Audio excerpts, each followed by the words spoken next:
You've been invited here not just to witness the beautiful moment, but because you are part of their story. You are their people, their family, their friends, their chosen village. And as we all know, life isn't something we navigate alone. It takes a village. It takes love, laughter, patience, and a whole lot of showing up. So I ask you to keep showing up, not just today, but tomorrow, next week, and in all the years to come. Be there to cheer them on in their joyful moments, to lift them up when things get hard, and to remind them of the love that surrounds them always. Love them as individuals, love them as a couple, love them as a family, and love them as part of your village, because that's what they are, and that's what makes today so special. Gold all lovely, sweet, when thy hair is grey, and thy cheek shall have not lost their hue. When the charms of your youth shall have passed away, all your love is of old proved true. For the lips may change, and the heart may range, and the love be no longer fond. Wilt thou love with truth in the years of youth, and away to the years beyond? Oh, I love you, sweet, for the walk so long, and the blush on your cheek that rise. But I love you most for the kindly heart that I see in the sweet blue eyes. For the eyes are signs of the soul within, of the heart that is loyal and true. And mine own sweetheart, I shall love you still, that's as long as your eyes are blue. For the locks may bleach, and the cheeks of peach may be red or they go into. But mine own sweetheart, I shall love you still, just as long as your eyes are blue.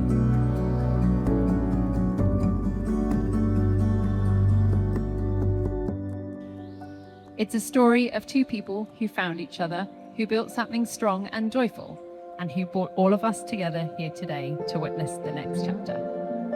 So how did it all begin? Well, let me take you back where it all started. It all began at uni, not unlike lots of other fun and interesting stories that we probably shouldn't mention today. Ava was immediately struck by Olivia's kindness, intelligence, and good humour. They hit it off straight away, having interesting chats together, Ava seeing Olivia's kindness, and Olivia embracing all of Ava's eccentricities. The details surrounding it forgotten. The feelings of those moments still clearly felt and remembered like it was yesterday. Then, like out of a cute romantic comedy, on his birthday, a very nervous Ava plucked up the courage to ask if he could kiss Olivia, to which she was, by all accounts, quite obliging. And to this day, he still attests that this remains the best birthday present he has ever had. Nice work, Olivia, hey? To tell the rest of the story, I'm going to do it by way of a poem. The kiss was followed with a dinner, a sweet little date, a chocolate cone at Nova sealed their fate. First year parties, wild and bright, Ave out by Olivia's side each night. He gave her his jacket when the air turned cold, held her steady on Dunedin's icy folds. Though once they both slipped, laughing as they fell down the hill together, love's perfect carousel. He made sure she got home safe and sound, a quiet kind of care so deeply profound. A gentleman through and through, no need to pretend, loving the woman who'd become his best friend. Their worlds began to gently blend, friends became family, love without end. Under one roof they built their nest, already won, long before the rest. They would take on the world with joy and pride, enjoying all the adventures they would have side by side. And then came the ring, with a quiet plan, held close to his heart since their journey began. A rainforest retreat, where the green leaves swayed, where sunlight danced and memories were made. Ave out in a jacket, seemed out of place, with nerves in his smile and love on his face. Among bright bird song and ferns, he knelt with grace, a moment of magic in nature's embrace. And then came the moment, simple and grand, a question asked with a trembling hand, a promise made, a future begun, two hearts, one life, forever as one.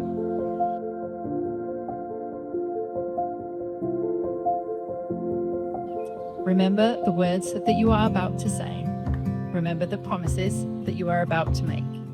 Remember that these promises are not just promises, they are symbolic vows of how you will live your lives together.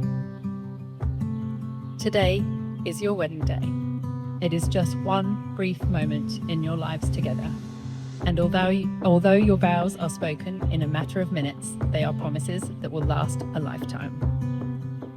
Do you promise to keep adventuring through life together, through all the twists, turns, and unexpected detours? To laugh often, support each other through the highs and lows, and keep growing side by side? To love each other, not just for your strengths, but for your eccentricities, your unique ways of seeing the world, and all the little things that make you you.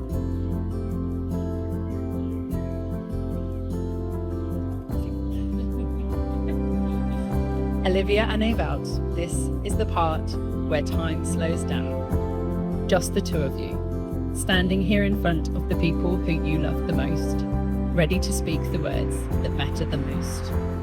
So take a breath, look into each other's eyes, and share your vows, your promises, your hopes, your heart. This is your moment. Let it be everything. Olivia, I promise to always cherish your love and to never take it for granted. I promise to always keep working to enhance our collective happiness. I promise to always make you smile and laugh however I can. I promise I will always adore you. And I promise to always let you know how wonderful you are, especially at times when you forget or doubt this. I promise to love you to the end of my days.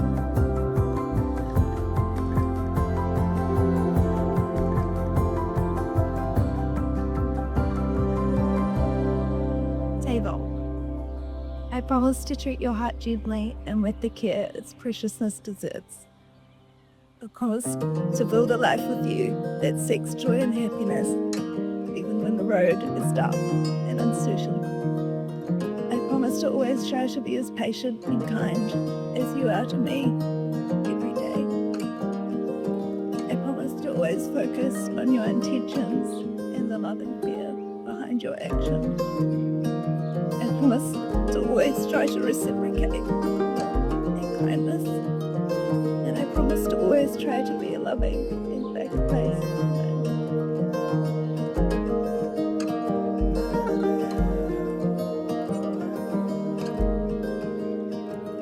As Olivia and Ewout take a quiet moment to soak in the beauty of their vows, I'd now like to invite Yannicka to join us and share a special reading. Okay, this is the vow reading. This is the vow reading by Len Penny. I'm beginning to think you were made just for me. I'm in awe of how lucky one person can be. To be loved through each compromise, question or qualm. To be sheltered from storm and enshrined in the calm. To be held not like glass, but the end of a deal. Not to be made to hurt, but encouraged to heal. Never begged for forgiveness, but asked for permission, and instead of excuses, be offered contrition. So patient, consistent, constructive, and good, seeking not to cause conflict, but be understood. By the person I know knows me inside and out, who calms any storm and assuages any doubt, who will wipe away every tear on my face, gives never a cold shoulder, always a warming embrace. In each other we found it, the thing that we crave. May it burn like desire and break like a wave. I promise to hold you through sickness and health. Rich or poor, I'm sure in your arms I find wealth. I am yours for as long as you would like to be mine. If you ask me, I'm certain forever is fine.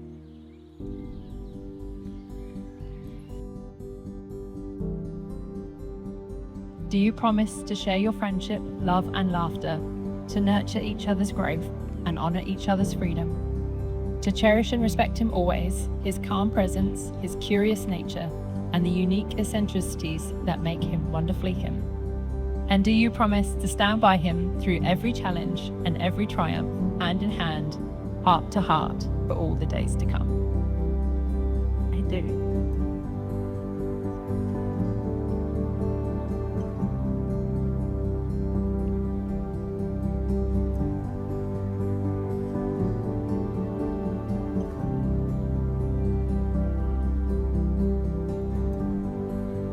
This ring. And it's will beside you. And be a father and of them. And this ring be a symbol. The crimson that it keeps. David.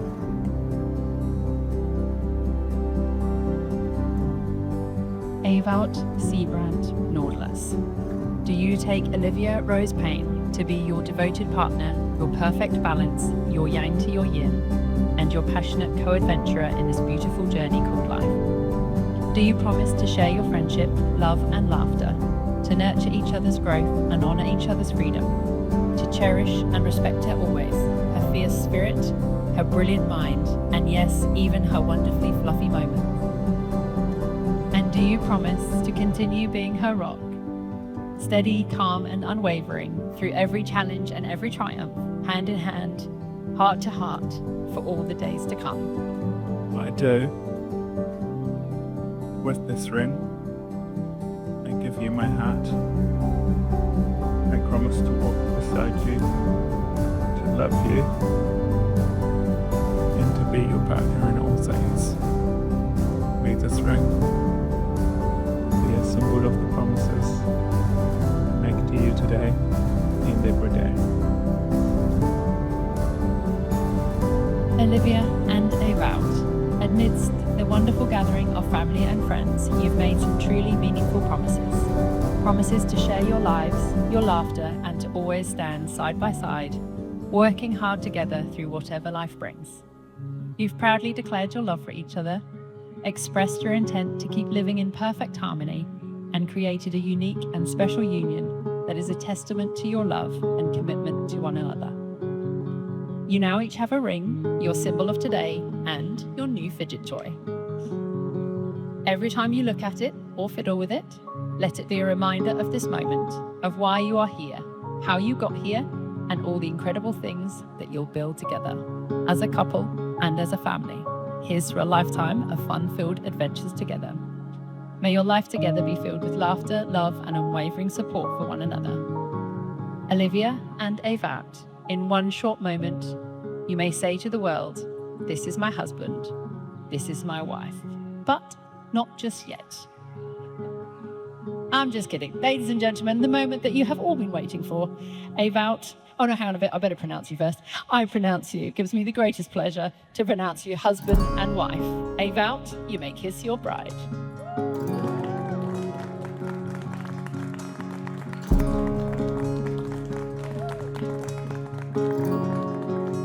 Tomorrow morning, if you wake up and the sun does not appear, I will be here. If in the dark we lose sight of love, hold my hand and have no fear, because I will be here. I will be here when you feel like being quiet. When you need to speak your mind, I will listen, and I will be here. When the laughter turns to crying through winning, losing and trying, we'll be together, because I will be here. Tomorrow morning, if you wake up and the future is unclear, I will be here. As sure as the seasons are made for change, our lifetimes are made for years, so I will be here. I will be here so you can cry on the shoulder when the mirror tells us we're older. I will hold you and I will be here to watch you grow in beauty and tell you all the things you are doing. I will be here. I will be true to the promise I've made to you and the one who gave you to me. I will be here. And just as sure as the seasons are made for change, our lifetimes are made for years. So I will be here. We'll be together. I will be here.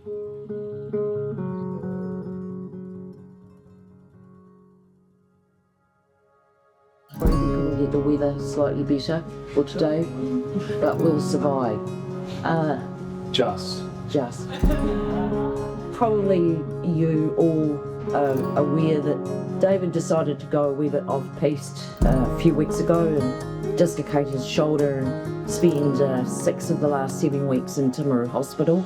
So to those of you who have really rallied to support me especially and help me, David and Kathy, Alison and Lloyd and Rosie, everybody, thank you so much. All of our helpers tonight, wonderful. To Olivia and Avolt, we got a little bit suspicious that something was going on back there on the 8th of May that year, because it was actually Ben's graduation that night, and Olivia seemed really rather anxious to get away.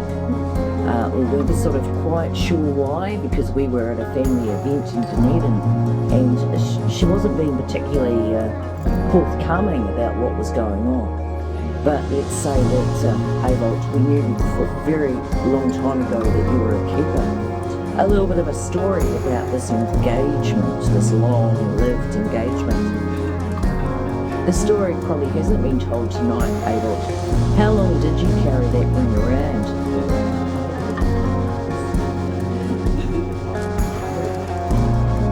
I heard it was something like a year.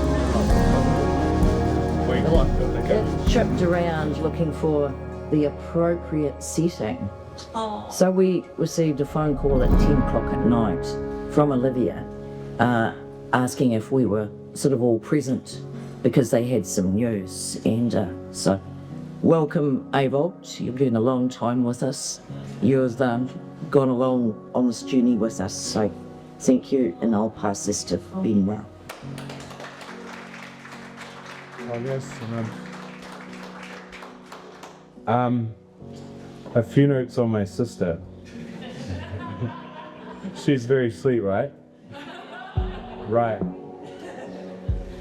Without that. So as your older brother, I always had a cute little blonde ankle snapper following close behind, doing most things better than me.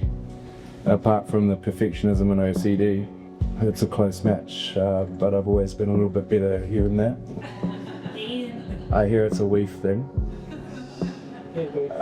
I guess we've always seen the world a bit differently. Liv's always had a sort of grounded, composed way about her, even if on the inside is a very different story. And I'll let those of you who know us both well to complete today's word on where we differ. I guess there's always been understanding, and we've had each other's backs, and being Liv, wise, compassionate, most of the time no bullshit, until it came to arranging a wedding. It's helped me through the darker times and celebrated my successes. Ben Ava, after being part of our family for the better part of 15 years, I guess it's fair to say, you know what you've got yourself into. You can't get out now.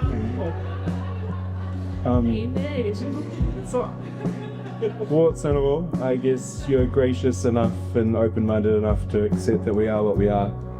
One caveat, mind you, and you can be a bit soft and squishy with my sister, and occasionally you could call bullshit. Though, to be frank, I've never won litigation with Liv either, so maybe the path of minimum resistance is advised, just in case she busts your nuts entirely. However, on that note, watching you both being with joy in Mum's garden today is all that a big brother could be hopeful. And I hope that the following poem captures what sort of today is about.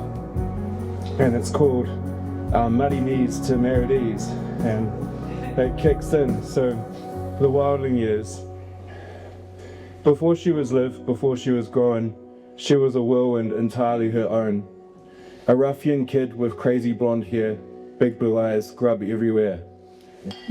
One moment Mum had a princess posed just right, the next a blur racing out of sight. Down in the farm track, knee deep in the creek, a hesperus wreck, so to speak. While I played prim, Liv ruled the roost with hardiness and vim. She was clever, cheeky, always up for the ride, a tiny adventurer, fearless with pride. The bright spark. Then came school, and the books took hold, numbers and words per stories told. Maths was a breeze, English divine, my mind so sharp it left teachers behind. Liv played rugby, now there's a thought. She was staunch as anything, if a bit short. A year in Japan, just 15 years old, a bold move for a young heart with adventures to behold. She dubbed me, Starling in the Garden. Was that perfection planned? The love story. Lead off to Dunedin, where fate took Liv's hand. An ode to mixed flatting, Jagan, but let's not pry. 12 years to propose, took him time to comply. But love is patient, love is kind, and in Abel, the best she'd find. A balance of timbers, or most of the time. Calm and admired, a steady match, a love that inspires. A moment for failing. Don't I be miss those not in their seats, the ones who shake them. And your love for your princess shows. So, here's to Olivia and Abel. Here's to Liv, my sister, my heart, and Abel, who's played a very dedicated part. Right from the get-go, you've mentioned a love not for sure. It's a love that is steady, a love that stays. So let's raise a glass to your brightest days. Cheers, everybody.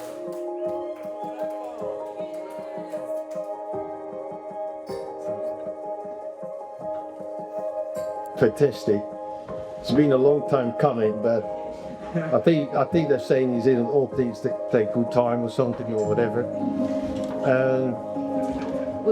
We quickly go through Victor Ewoud's childhood and 30 years, and then Marianne takes over as teenage years, and Janneke the university time. So I go back more than 34 years ago. That's in the northwest corner of the Netherlands that Ewoud got born. And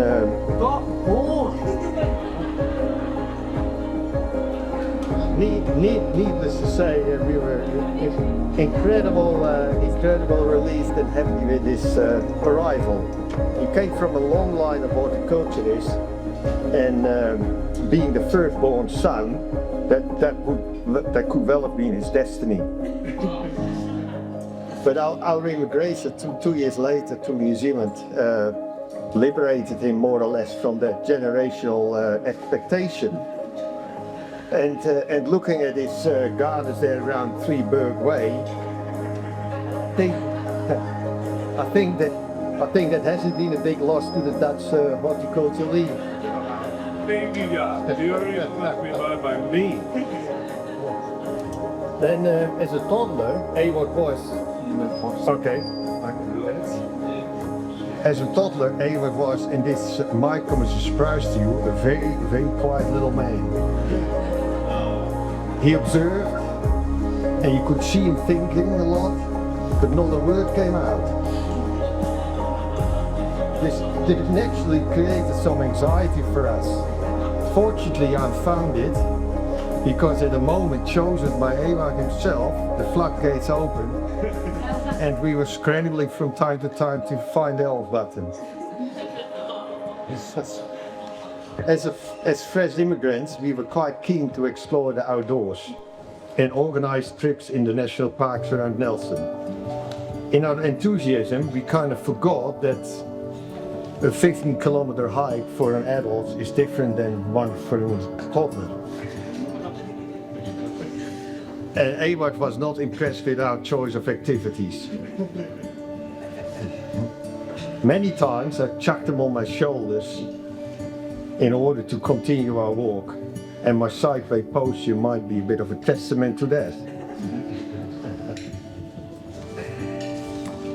I always noticed, sitting up there, when he fell asleep, things got very quiet up there, and I could feel the dribble on top of my head. Made for very few photos, but hasn't done my crop of hair much good. Thankfully, this all hasn't put Ewoud off tramping, and I'm pleased that now, with his much longer legs, he still enjoys it.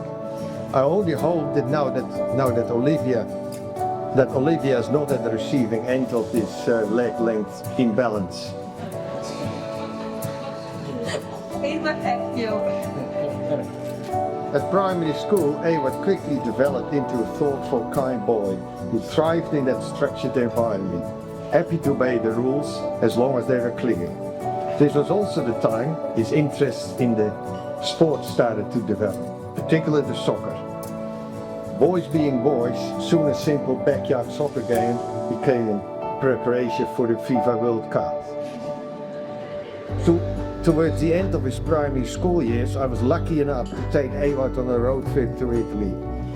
He was quite impressed with the hero status of the gladiators, and I never forget his face when, coming out of the Roman metro, the Colosseum lay right in front of us. It was a fun trip, and apart from playing a lot of soccer, educational as well. He discovered the Italian passion for the beautiful game when a waiter in no uncertain terms made it clear to Ewart that the Ronaldo Inter Milan shirt was not appreciated on the streets of Rome. The different cultures and languages definitely made an impression on him and might have partly instilled his love for traveling, and I give it to him. Ewart is not really the handiest here.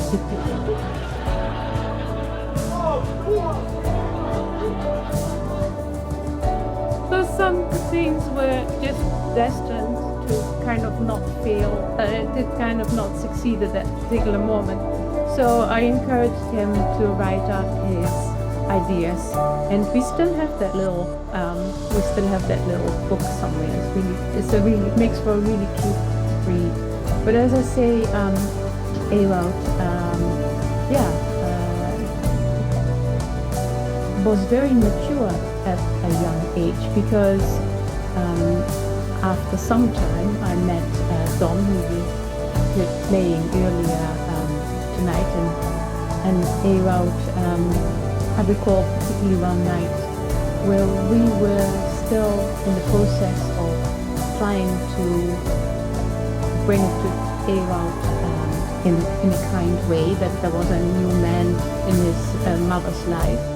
And so we were sitting with three of us at the table, and as Jaap mentioned, sometimes it's hard when Ewart is going. It's hard to.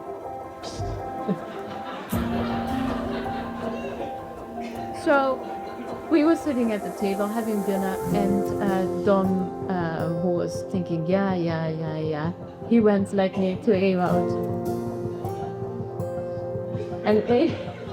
and Ewart was very was quiet for just a moment, and then he actually made a life-changing comment, life-changing for me and for Don, because he looked up to Don and he said, "But that's what you do when you are family. You sit at the table and you share your stories." And so, in a way, that kind of brought me a lot of happiness, because Ewart was actually the person who cemented the fact that it was all right. So I'm actually here and I'm really happy that I can now just really reflect on those important moments in our life. And one of the things I find so beautiful, it's not that we're all here just to celebrate Ewart and Olivia and this day. What they have actually done, which I think is so special, they have brought us together, because we have all heard about each other at one time or another, but often we don't know who is who, and now we get to meet each other. So I think I really want to thank you both for that. We were asked to only spend a few minutes talking. But you know, like some like mother, So I will fast forward a bit. So Ewart and I always had a strong bond, and we still have. And what I really love is that Ewart and Olivia, they come and visit us in Australia, And on not on his last visit, but the visit before that, Ewout can also is not a good timekeeper either at times.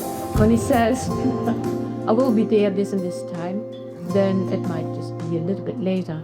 And one of those days when it was a little bit later, they come home from Atty Bay, and they come home with such a glow on their face. And Ewout, for a day at the beach in Atty Bay, he was dressed really nice shade, nice everything, and Olivia walks in like that.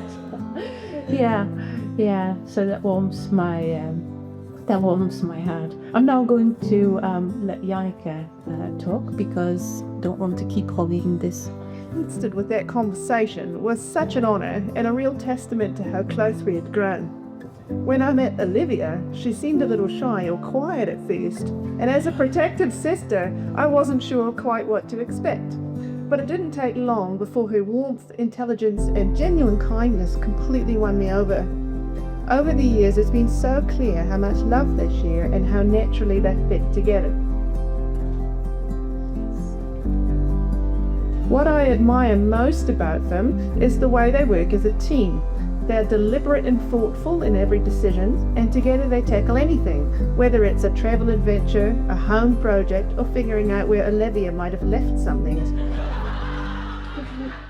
They balance each other perfectly.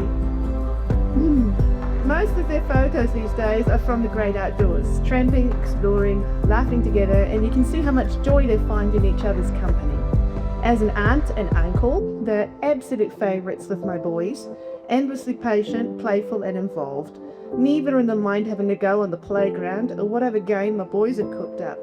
And for me personally, Ewout has been such a steady source of support, always answering my pharmacy questions at all hours and listening when I need to talk.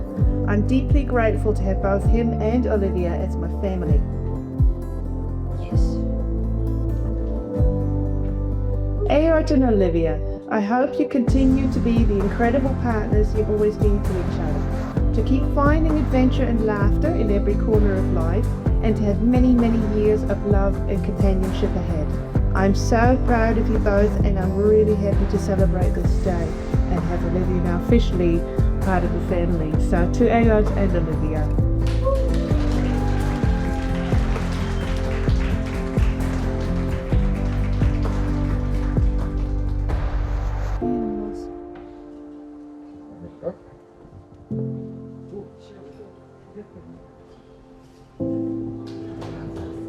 Thank you to the Modelers family, great much.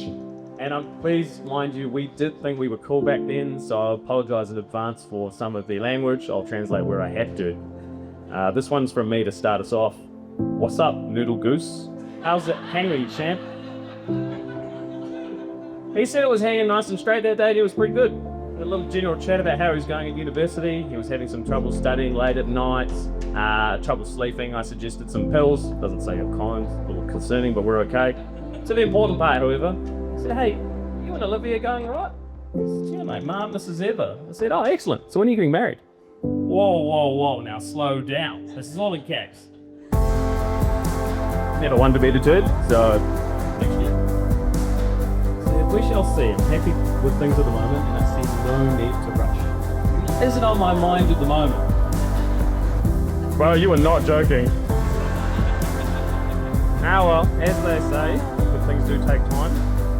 Well, look, the reason why I told that story is I did think I've always been perfect for each other. There are a few reasons why. So with you all here. Right. We are all lucky to have you in our lives. It's been absolutely fantastic to be. It's been absolutely fantastic to be a small part of your journey, and we've loved every minute of it. Right? To my dearest little noodle. Taking the mickey out of you is far too easy, my friend, so I won't. You've been a steadfast and loyal friend for all these years. You put up with all of my shenanigans, which we'll get to that later in the night. But most importantly, you've been that rare gift, good man. You do what's right, not always what's popular, and I've always admired you for that, mate. It's been an absolute privilege to know you both, and I wish you all the best. And to finish, there are big ships, and there are little ships, and there are ships that sail the seas. But the best ships are friendships, like the one between she and he. All right, ladies and gentlemen, could you please raise your glass to friendship? All right, good luck. Hello, I'm Deb. I'm being a bit cheeky here because I've kind of got two. So I'm going to start with the first one. Is from Dipti, who is on the other side of the world in Geneva and can't be with us today, but did join in some of the early part of Liv getting ready. Oh no! FaceTime all morning. All right. So from Liv, from Dipti. I met Abel and Olivia in the first week they met each other when we were all starting at Otago University back in Feb 2010. I met Abel at the breakfast table when he was kind enough to wait for me to finish my meal before he got up himself. At that point, people hadn't clocked on that I take at least twice as long to eat as a regular person. I met Olivia after noticing that we both had the same NZ Model UN t-shirt from the year before. Although these interactions were a few months before Liv and Abel got together, the way I met both of them ended up being representative of my friendships with them as a couple. They're both extraordinarily kind and caring people and are always willing to entertain and even encourage their friends' nerdy or quirky interests. Over the years, we've planted together, had holidays together in the south of Canterbury, Wanaka and Switzerland, and I've watched Liv drink a hell of a lot of coffee. I've also watched them support each other through over 15 years of life's ups and downs, setting an example for us all. In some ways, their relationship is a bit like their old Toyota Echo used to be. It looks unassuming, nothing too flashy or ostentatious, but you can throw anything at it, even a Kia, and still rely on it to be there to take you through to the next adventure.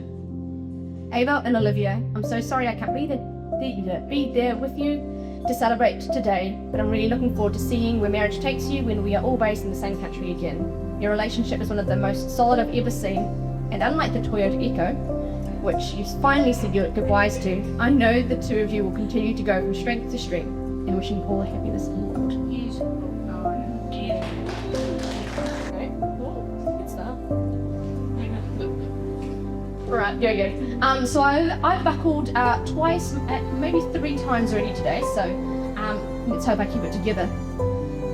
So I've known both Liv and Abel since uni, so about 5 months longer than 15 years we've been waiting for this day to happen. 3 boys ready to roast you, Abel. I get the chance to focus a little more on Liv. That's nice. The things I love about Liv are all the small things, the shared experiences we've had, comparing and competing for the best places we've fallen asleep at university in search of higher education. The back row of the lecture theatre, though, is elite. The two of us crying about the sheer audacity of having to return to work after the Christmas break, both crimped up like prawns on the sofa, unfurling only to pop garlic butter dinner rolls into the air fryer.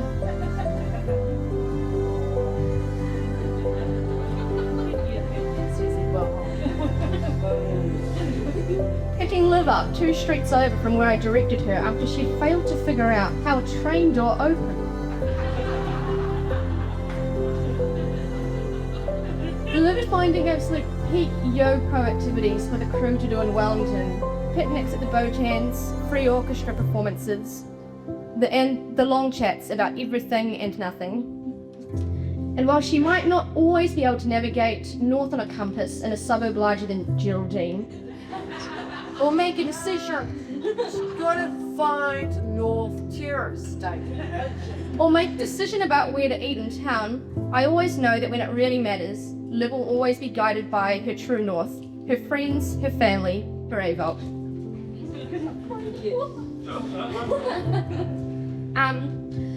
Liv and Avalt, you both shaped each other over the last 15 years and will continue to do so for many, many years to come. It has been an absolute privilege to be your friend. You're both kind, extraordinarily patient with my family taking over your garage most of the summer, endearingly klutzy, intelligent, fun, and 2 of my greatest friends. And I can't wait to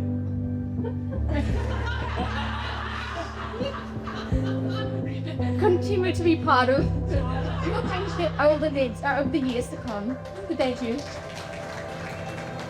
We first met in our halls of residence and then studied together, with me and Abel doing pharmacy together.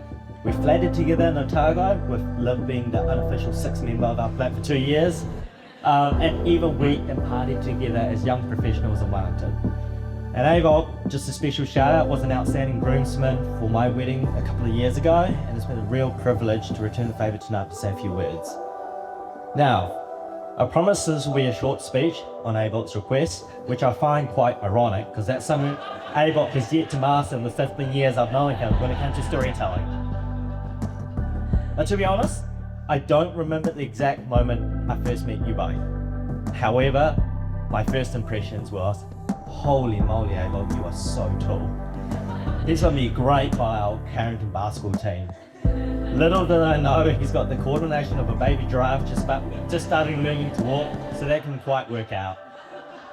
Liv, bubbly, chatty, intelligent, she wasn't studying health science, and epic dance moves on the dance floor.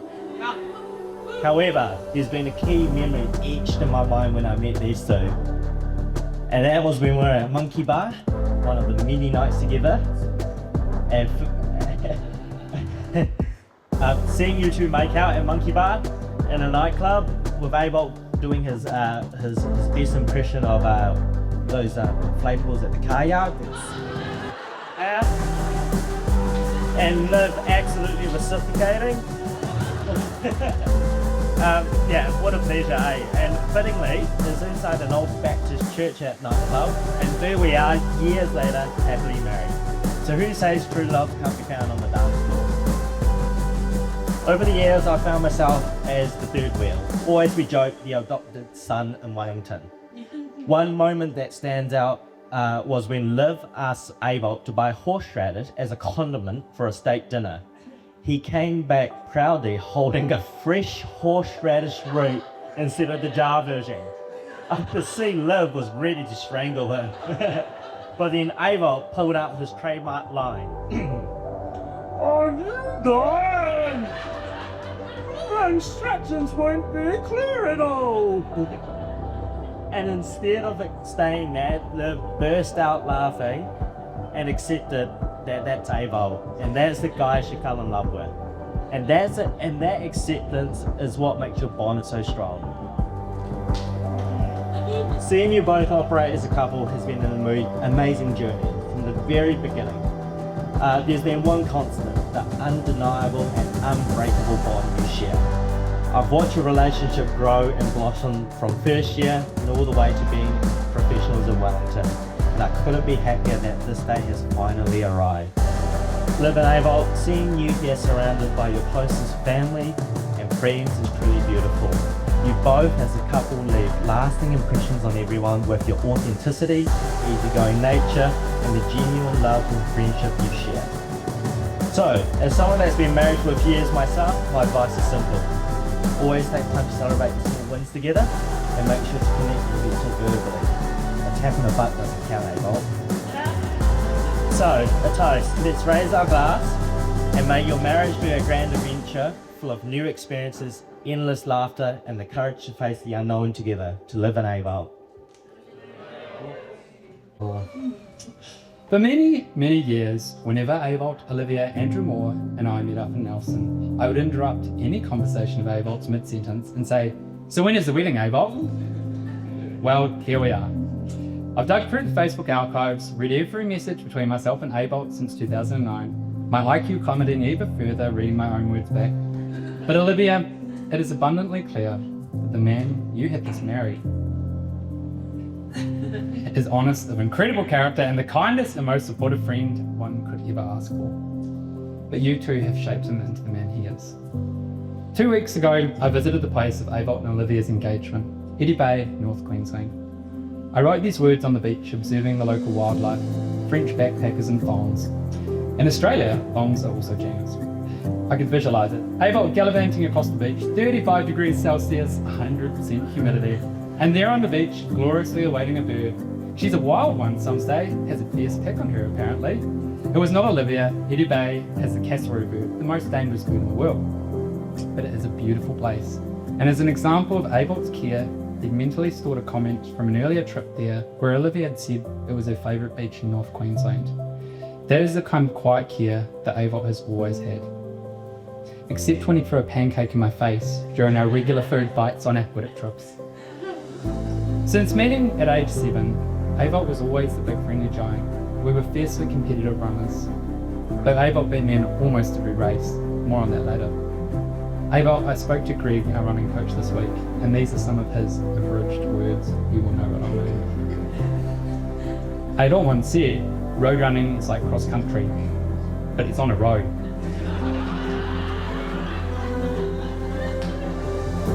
Avot Nautilus sometimes stumbles on his word, but he remains one of the kindest, gentlest, and most caring and dedicated runners I have ever coached. Avot anchored the road relay in Moscow, in which we won the national champs together by 3 minutes. Olivia could not have found a kinder, gentler, and more caring husband. All this to the happy couple. Now, I said Avot beat me in almost every race, but there was one exception, and boy was it glorious. A 100 metre sprint, Saxonfield Nelson. Some say the greatest race ever happened. Many great people actually. The wind was at my back that day, 12.25 seconds over. For the sake of folklore, let us forget the 400 metre race afterwards. Now, to wrap this all together, some wisdom for this world.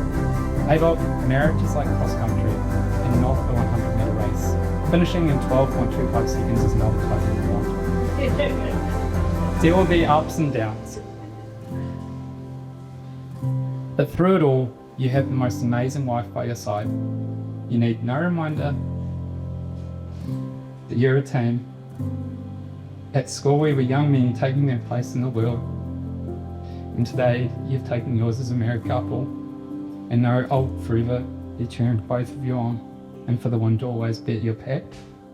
Thank you. Can we raise the bar for it?